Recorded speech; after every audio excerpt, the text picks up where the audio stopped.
estamos de regreso en JNE Noticias. Nos acompaña aquí en el estudio el señor Kevin Casas, el ex vicepresidente de Costa Rica, especialista en financiamiento político. Ha tenido la gentileza de acompañarnos el día de hoy. Llegó a nuestro país invitado por IDEA Internacional. ¿Cómo está, señor Casas? Encantado de estar aquí, Mirta. Bienvenido, muchísimas gracias. Usted fue, vamos a contarles un poco a nuestros televidentes, ex vicepresidente en el 2006-2007 de Costa Rica, y me gustaría empezar por allí.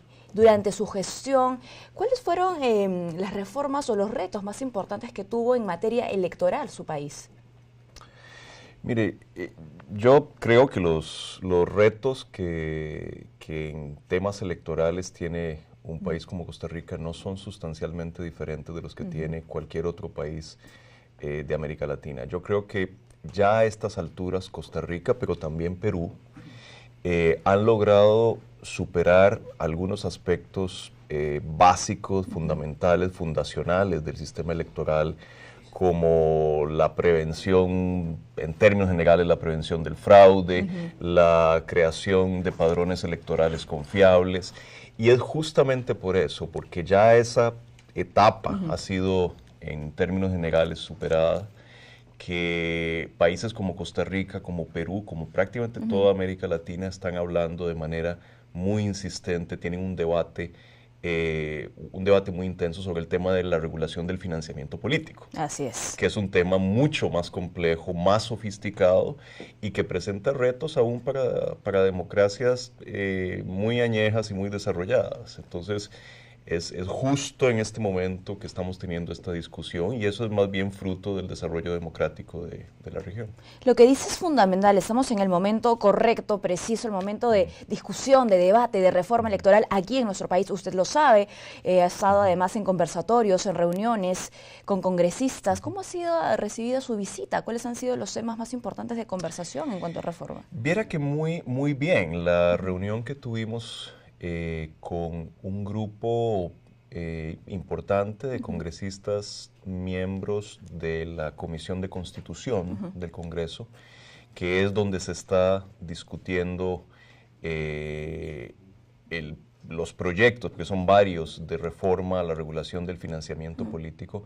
Fue una reunión muy buena, una reunión muy franca, donde se denota que hay un interés importante de todas las bancadas de plantear una reforma que todo el mundo sabe que es necesaria, a la luz de lo que está pasando, a la luz de lo que han detectado, por ejemplo, para decirle algo, las diferentes misiones de observación electoral que han venido al Perú y que han hecho recomendaciones en este sentido. Sobre todo, y este tema lo conozco bien porque en alguna encarnación previa estuve a cargo de las misiones de observación electoral de la OEA. Y la última misión de observación electoral, cuando se realizaron las elecciones regionales y municipales aquí en Perú, que son similares a las que vienen ahora dentro de un tiempo, detectó, digamos, señales complicadas en términos de la posibilidad de que dineros ilícitos se estén colando en las campañas a nivel local y regional. Creo que es un tema muy urgente de atender, que es un tema muy importante y siento que hay la conciencia de la urgencia del problema en todas las bancadas. Por supuesto, lo que dice es muy cierto, ¿no? Hay una urgencia, es necesario hacer el cambio, las modificaciones. Habla de dinero ilícito, habla de similitudes entre Perú y Costa Rica. Lo cierto es que hay también diferencias sustanciales. Costa Rica es el tercer país menos corrupto en Latinoamérica, ¿no? Y en nuestro país, hace poco nada más, a inicios de mes, se reveló lo siguiente: 48% de la población considera que el problema principal de nuestro país es la corrupción, ¿no? Entonces, pues, entendemos que tenemos este reto tan importante que atender, porque ya no es una cuestión de ciudadanos. Ojo, acá se habla de población corrupta, ya no solo autoridades. Por supuesto. Mire, yo digo, yo aprecio siempre cuando dicen que Costa Rica es un país que tiene digamos, una situación distinta en estos temas. Yo creo que son retos para todos. Costa Rica no está exento de estos problemas tampoco. Y bueno, ¿cómo enfrentarlos? Sobre todo si hay una variable, digamos, que tiene que ver con la cultura política de la población, con la actitud frente al Estado de Derecho. Es una cosa muy complicada y es una cosa que toma mucho tiempo. Sin embargo, hay cosas que se pueden hacer. O sea, yo ayer hablando con los congresistas les mencionaba el caso de Brasil, que me parece que es muy elocuente en términos de lo que puede hacer un sistema institucional para enfrentar casos de corrupción. Me parece que estaremos de acuerdo en que lo que ha pasado en Brasil, donde ha habido una reacción muy vigorosa de parte del Poder Judicial, de parte de la Fiscalía, para establecer responsabilidades, ya no solo en los más altos niveles del sistema político, sino también en la élite empresarial, cosa que es muy excepcional en América Latina. Digo, eso no es una cosa fortuita. O sea, Brasil hizo una inversión muy grande en mejorar, en darle capacidades a su poder judicial, en mandar a estudiar gente afuera, en formar cuadros altamente calificados. O sea, eso requiere una inversión, pero no es imposible. O sea, no es que formar un poder judicial autónomo, independiente, tome siglos, ¿no? Digamos, se requiere de un acto de voluntad consciente del sistema político para fortalecer las instituciones y darles mayor capacidad de reaccionar frente a la corrupción. Aquí el tema, mire, lo que separa a los países no es si tienen corrupción o no tienen corrupción. En todos los países hay corrupción. El tema es que no hay impunidad. Esa es verdaderamente... ¿Cómo se actúa frente a, no? Ese es verdaderamente el examen, la prueba que uno esperaría que un sistema institucional pase. Y construir eso, evidentemente, toma tiempo, pero, digo, no es cierto que no se pueda hacer nada en el corto plazo. El caso de Brasil demuestra que se pueden hacer cosas importantes si hay voluntad política. Por supuesto. ¿Cómo? ¿No? Muchos seguramente se preguntan, teniendo las similitudes que ya ha mencionado con Costa Rica, teniendo esta pauta, seguramente el ejemplo incluso de Brasil que también ha mencionado, ¿cuáles serían los pasos a seguir en nuestro caso, ¿no? En nuestro país, si hablamos de fortalecimiento político, si hablamos de respeto por la autoridad, si hablamos de institucionalidad? Mire, son muchas cosas. Vamos a ver, o sea, yo creo que la autonomía y la independencia del Poder Judicial es un componente central de toda esta historia. O sea, yo tengo la impresión de que no hay un barómetro más preciso del estado de una democracia en general que el estado de su Poder Judicial.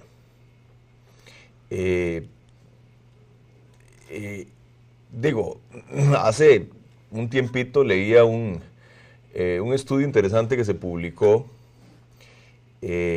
haciendo un recuento de todos los casos en que el Estado venezolano en los últimos 15 años ha ido a estrados judiciales demandado por los ciudadanos, ¿no?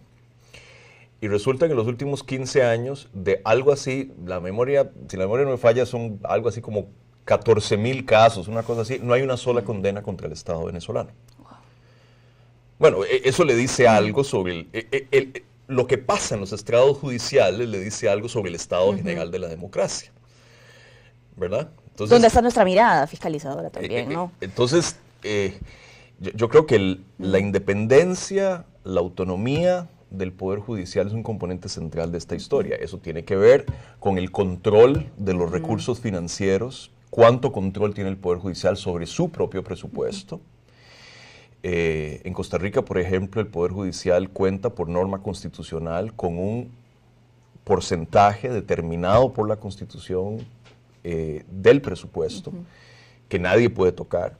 tiene que ver con el nombramiento de los magistrados y de los jueces, tiene que ver con una serie de cosas que le dan un ámbito de autonomía al Poder Judicial y una capacidad de ser independiente frente al poder político. Esa es una parte. Y luego, yo diría que la otra cosa que es fundamental es, y justo en este tema del financiamiento político, yo creo que es muy importante asumir una visión amplia de lo que implica proteger la integridad en la función pública. Yo le decía ayer a los congresistas que si uno se queda mirando fijamente en los detalles de la legislación de regulación del financiamiento, está perdiendo una parte muy grande de la discusión. O sea, lo que es necesario no es únicamente regular el financiamiento político, eso es necesario, pero no es lo único importante, es cómo creamos un ecosistema de protección de la integridad en la función pública, que implica conectar esas normas de regulación del financiamiento con normas que tienen que ver con los conflictos de interés en la función pública, con normas que tienen que ver con todo el tema del cabildeo y el lobbying, con normas que tienen que ver con el control de la legitimación de activos, con normas que tienen que ver con la libertad de prensa, que en esto es fundamental. Entonces, es esa visión amplia la que permite crear un ecosistema de protección de la integridad. Y es esa la visión comprensiva que me parece que debe tener cualquier esfuerzo de reforma que se haga en términos de aumentar la transparencia y de mejorar los niveles de integridad. No es únicamente reformar el aspecto específico de la legislación de financiamiento público, de financiamiento político, sino conectar eso con otra serie de reformas que deben ir en la misma dirección. Con otros factores. Trabajar en la integridad de la función pública fortalecería entonces pues nuestros partidos políticos, sin duda, ¿no? El día de ayer mencionaba que tenemos esta fragilidad de partidos que reconoce el ciudadano, que reconocen también las autoridades.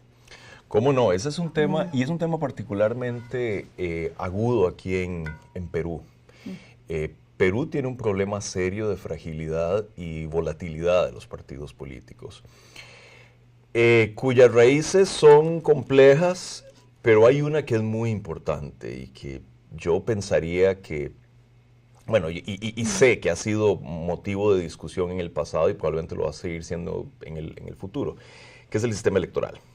O sea, el sistema electoral de voto preferencial, cualquiera que sean sus ventajas, y hay argumentos en los dos sentidos. O porque haya nacido, ¿no? Cualquiera que sea la raíz de la decisión de crear este sistema y cualquiera que sean sus ventajas, genera problemas complicados. Uno, en términos de la consolidación de los partidos políticos, porque los debilita internamente, lo que genera es una atomización, una fragmentación enorme dentro de los partidos políticos. O sea, usted no tiene... las oficinas centrales de los partidos políticos aquí en Perú son muy débiles. Y lo que tiene es una enorme cantidad de candidatos por todo el país, cada uno haciendo su propia cosa. Genera un problema grande por ese lado. Pero además... el sistema electoral, precisamente como genera esa multiplicidad, esa explosión de candidaturas individuales, tiende a ser muy cara las elecciones.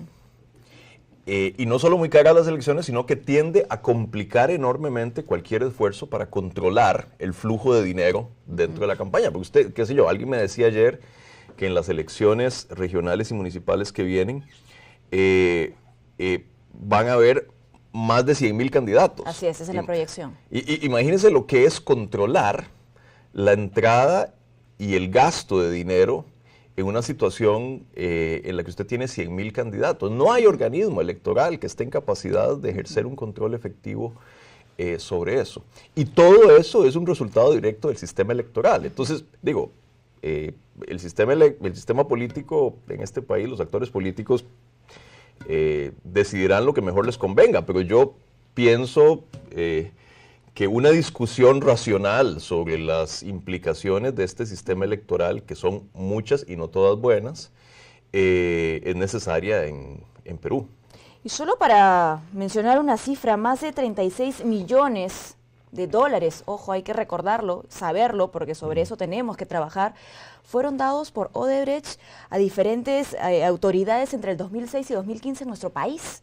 Y mucho de ese dinero fue justamente para financiamiento de campañas. ¿Cómo no? Lo cual le dice otra cosa. O sea, eso pasó en Perú, como sabemos, y pasó en otro montón de países en América Latina, ¿verdad? Lo que es asombroso en este caso de Odebrecht es la escala continental de todo este fenómeno, ¿verdad?